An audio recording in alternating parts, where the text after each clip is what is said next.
I would like to welcome you to another amazing episode of You Were Designed for Greatness. You Were Designed for Greatness is a podcast of Vibrant Living International, and my name is Donna, if we haven't met.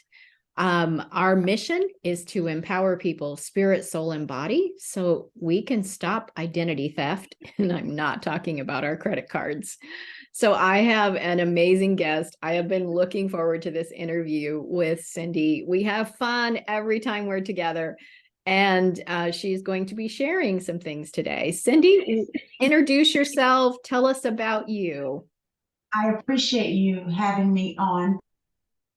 Thank you, Donna. So I am Cindy. I'm coined the Busy Woman's Cheerleader. And the thing is about me, I do like to have fun. Life has been up and down. I'm one of those people who you will find that is the most optimistic, regardless. My time frame, I was a young mother, young bride in an abusive relationship and found myself homeless trying to get out of it.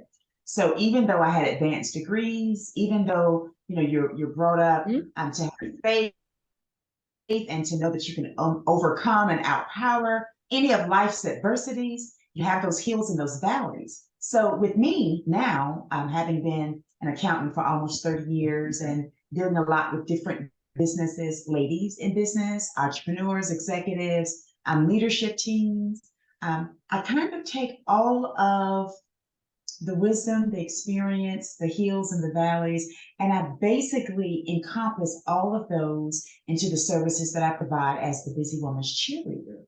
So helping people start businesses, helping them scale or grow their businesses. We've got the retreat coming up, Donna. I'll talk about that after a while.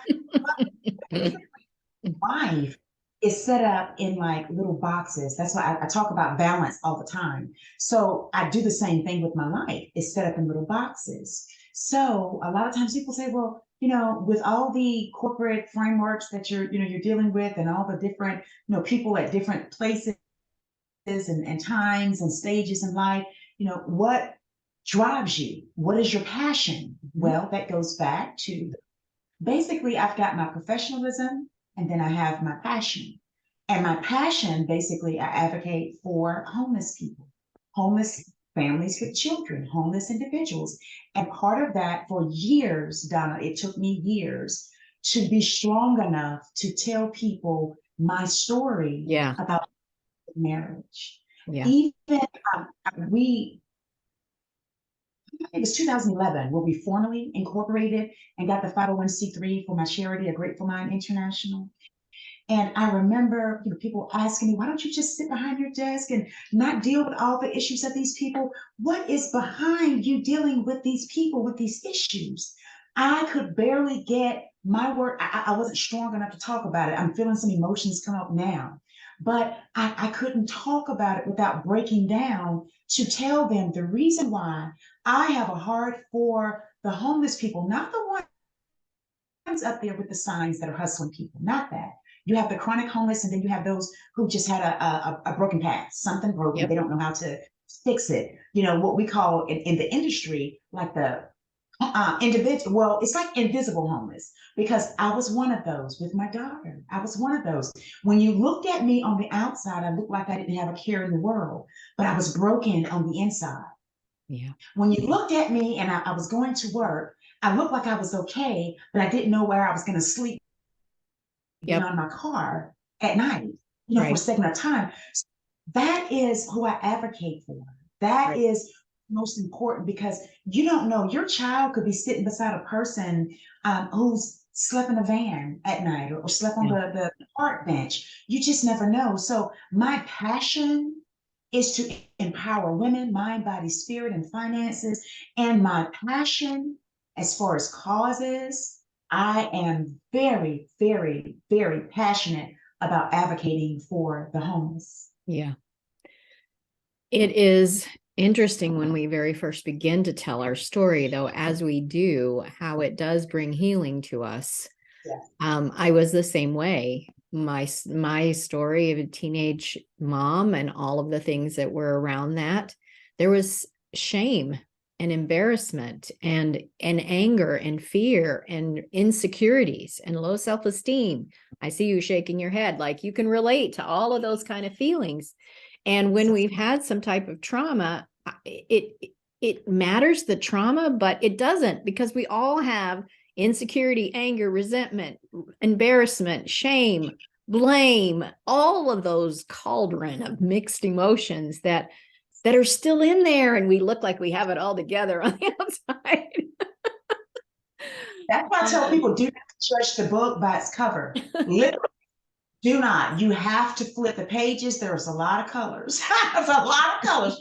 Do not judge a book by its cover. Yeah. And so helping those people who, there's so many people who, if to leave an abusive relationship, I will be homeless. There is, and so do I get to choose to stay in it or leave? And there isn't another, there doesn't seem to be another choice. And so what you're doing in your nonprofit to provide resources for those people is so needed. And it's this quiet, hidden thing, like you're saying. Like nobody knows, or nobody wants to acknowledge. They don't want to acknowledge it. Yeah. They think it can't be fixed. Okay, so even the good book says that there'll always be poor among you. There'll always be the poor among you, but we are to give to them generously, be liberal, help them. The biggest thing a lot of times that they face, because I don't just give them resources and I have conversations with them. You can't fully transition people if you don't talk to them to see what it is that happened, what it is that they need, and then you figure out ways to use your resources where you are in your life at that moment to be able to help them. So a lot of times it's something that's so simple, just like even with myself. It seems simple, but when you feel like your life or that of your children or your child or whatever is in jeopardy, it's like a fight. Flight. It's like, you know what, if I have to lay my body down and let cars run over it, God forbid, I have got to get out of this and I've got to keep my family safe. What's left of my family, I have to keep it intact and keep it safe. And that's hard. That's hard to talk about. The biggest thing, a lot of times they say, you know, people don't see me. A lot of times people don't acknowledge it because they don't know how to. They think that person chooses to live that way. They think they choose. You have different dynamics in every single scenario in life. So yes, people have choices, but at a certain point when you've been down for so long, you feel like you have no choices. You feel like you have to deal with what's in front of you. You have to, you know, basically, I have to tolerate it. I have to take it. I can't, oh gosh, tell you how many women that I've talked to that are in abusive relationships that are, just as you said, just as I was, you're hurt, you're shamed, you're embarrassed, you feel guilty. You're trying to figure out if there's something you did or something you could have done better, you could have done differently. And a lot of times it's not anything that you could. I always feel like when I've tried the best and given my best and done the best that I could offer, and that's not good enough, okay, something has to change, even if it's me changing my environment. I think part of the whole picture of not acknowledging perhaps or noticing people that are in those kind of situations is also linked to them not really sharing their story. So assumptions are made because there is not understanding. So in the defense of people that may not know and not have the information, it's also the other side is that we're having a hard time saying how I got here because I'm embarrassed. I'm having a hard time saying what happened to me. I'm already judging myself, so I perceive you will judge me as well. And so that whole picture makes it a hard picture to do. So I commend all the things that you're doing. And so you mentioned a retreat. What do you have coming up? You know, encompassing as well what you just said about that guilt, that shame, that hurt. The Well Woman's Retreat is in the fall, so people have plenty of time to, you know, make adjustments for the kids or make arrangements rather for the kids and you know, basically register for it. But we do have early registration, which gives a significant discount. At this retreat, we're going to, I will say, I don't want to say attack these things, but basically attack these things. Attack the things that we as ladies, perhaps not homeless, we as ladies We as women of different capacities of life at different stages in life, we carry things. We carry things that are hurtful, shameful. We carry this luggage from 1975, from 1985, from 1990. We are carrying it. It's 2023. We're wondering, what is holding me back? So we're going to attack and acknowledge and unveil all of those things within the attendees, the ladies that are there. We do with most love to unveil those things that are holding them hostage inside of themselves. A lot of times we are our own problem and we don't realize it. We go from day to day. We've got our schedules. We're working. We're like on autopilot. This is what we do every day. At this, it's up. We fix the meals for our husbands. We do the laundry on such and such so day. We clean on Saturday. We go to church on Sunday. Back on Monday, we're back on our jobs or our plate. We're on autopilot. But sometimes you have to take the time to heal. Yeah.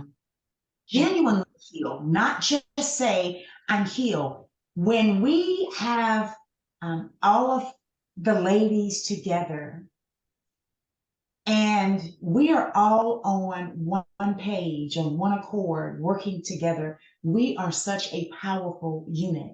No competition, no judge, just safe space for ladies to feel free to get rid of that luggage, to release the hostage held in themselves by themselves, release that and just have that spiritual awakening, mind, body, spirit, spiritual awakening, get your essence back and be all that you were created to be and fulfill the purposes that you were created to fulfill. So I'm looking forward to our audience. Me too. And I understand it's in a beautiful location. Where is it located? Melbourne, Florida, right outside of Orlando. It's in Melbourne. And I love it there because it's one of the old school beaches, if you're familiar with it at all. There's Cocoa Beach and then there's Melbourne and then there's all this, little small. So it's like an intimate space. We're going to be staying in nice upscale villas and we're going to have all of the ladies together. I've got gifts. I'm still getting, the bags together. We're trying to decide. We're going to call them swag bags now. But if they want to register, if anybody's interested, and then mind you, you will be there. If we live and nothing happens, Donna will be there. We've got another Donna. That's going to be the Donna Robinson. We've got Gloria Rand. That's my sister from another mother. She's going to be there. We've got a great group of ladies that are basically in position with our wisdom, insight to be able to help these ladies transition from carrying all this luggage that no longer serves them to moving on to greater things and really enjoying whatever stage they are in life. You don't have to be a business owner. You could be a store clerk. You can be an entrepreneur. You can be the lady next door, the lady that trims the grass, the lady that mops. Just needs to be a woman. Just a woman. Just a woman that is ready to unveil and heal in this safe space, meet some new friends for life. Absolutely. That's all it is. So I am looking forward to going and sharing. It's going to be amazing. I am really looking forward to it all. So, where can people register for this and find out more about the homeless center and your resources as well?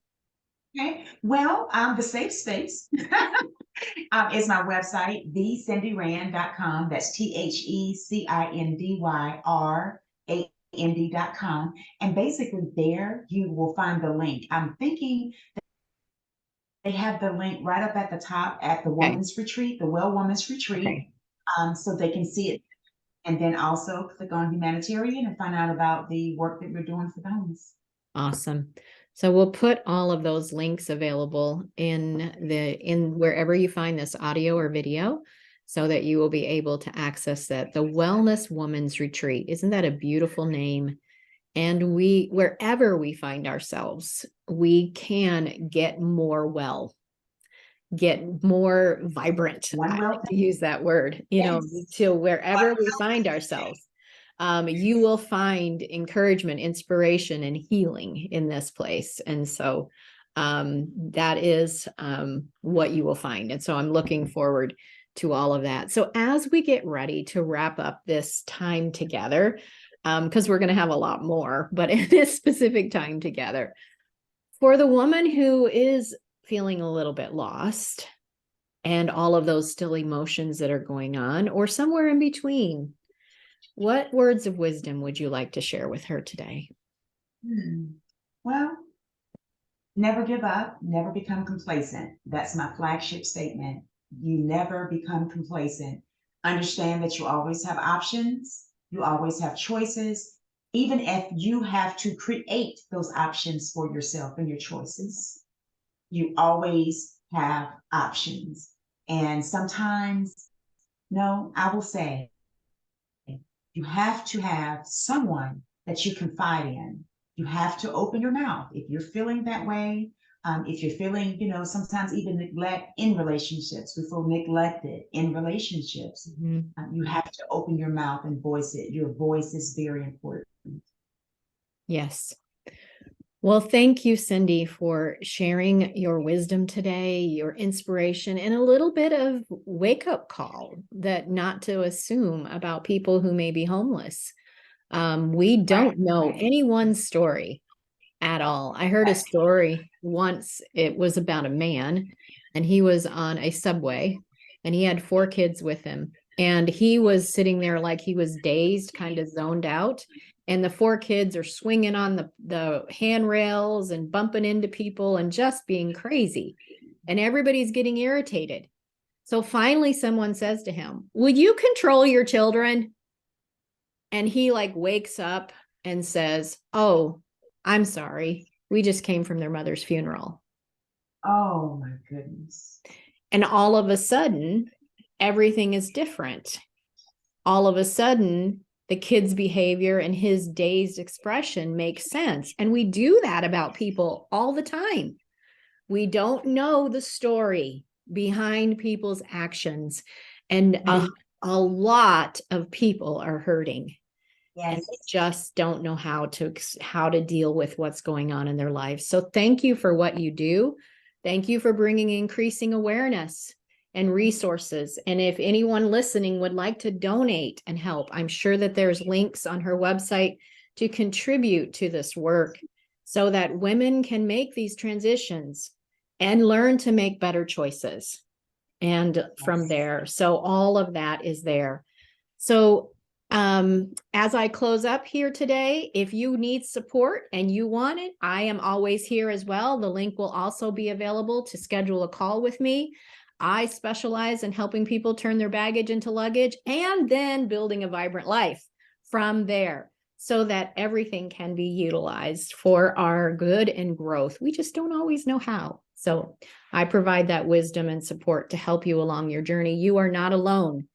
And as this podcast is called, you were designed for greatness. Wherever you find yourself, you are amazing and you are loved more than you know. So thank you for listening and subscribing to this podcast. Please leave reviews and share it with your friends. Until next time, this is Donna wishing you an amazing day. Bye for now.